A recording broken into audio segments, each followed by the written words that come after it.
Alrighty, so the old fuel pump, yank that off. Instead of doing the heat shrink tubing this time, I just got another connector. I'm gonna put the connector on instead. But one of the things I discovered is that the slot on here is not big enough for the bolt that's gotta go through there. So yeah, gotta fix that. Right, so I got my ground down there. Trying to figure out which way I wanna run my line, either underneath. I'm probably gonna run it underneath, just so nothing grabs it from the outside. So like this line here, I think I gotta cut some of that off because this fuel pump actually has a longer snoot than the other one did. So I'm gonna chop that off about here, I think.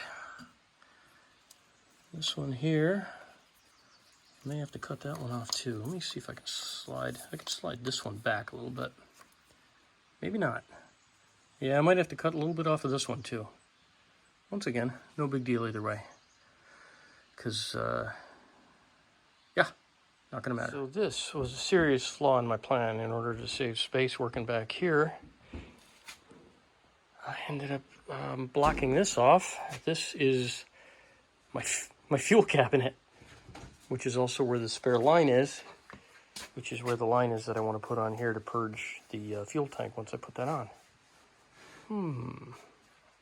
Alright, so I got that on there. I'm going to send that back behind here.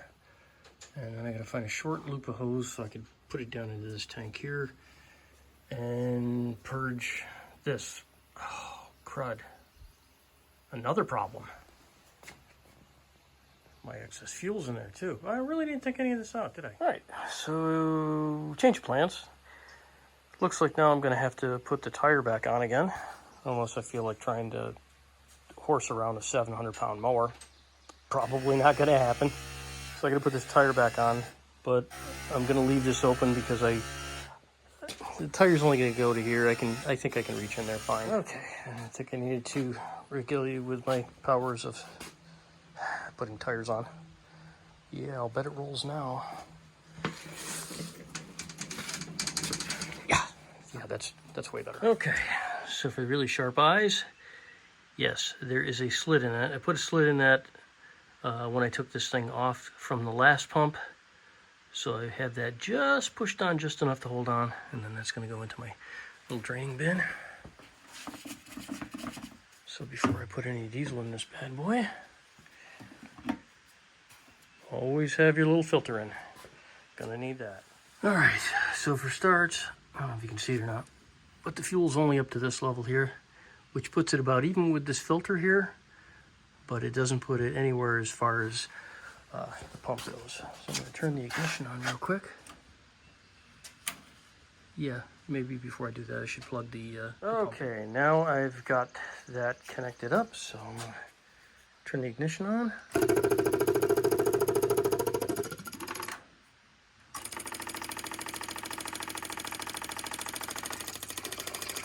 Oh yeah, holy cow. Yeah, I think the mower's gonna be just fine now. Okay.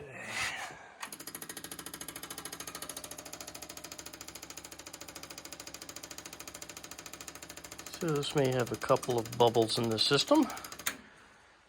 I'm gonna preheat it for a while.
definitely wouldn't want to run this without that cover on there, because that fan would chew your fingers right off. All right there, boss. Your machine is almost fixed. I just got to put the covers back on. So now I can work like a dog again? Now you can work like a dog again. So let's see that little fella again. It's not done yet. I'm still playing. That is cute. Yep. I think I'm going to put the wire on his wings because it'll finish him. And that's just like a spoon. And I covered the whole spoon with solder, so now I can patina it and rub it back. Nice. All right. Excited. I'll let you get back to it. It's fun. I gotta watch the video on your mower so I can remember how to put that back piece on correctly. So this thing fits this way, which I have it on. It also fits 180 degrees, and it seems to line up just as well in either direction. I don't know if there's a difference, but if there is, I'll find out in a few seconds. All right, I just watched one of the other videos, and that is on correctly. So I'll put the other 2 bolts in and get crack-a-lacking on the rest of her. And like a Dumas, I forgot to order these guys, so I'm sanding them down, and hopefully that'll take care of that. Before they're sanded, they're pretty rough looking. All right, and that's one.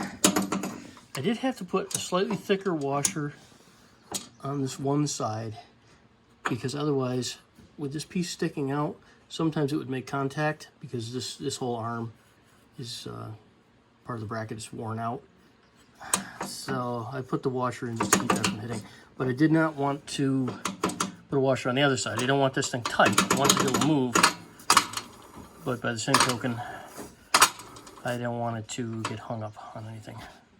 All right, let's move on to the next one. Get the sandpaper out and do this one up. All right, that'll do the trick. I'll put that one back in now. Okay, so there we go. Got that working.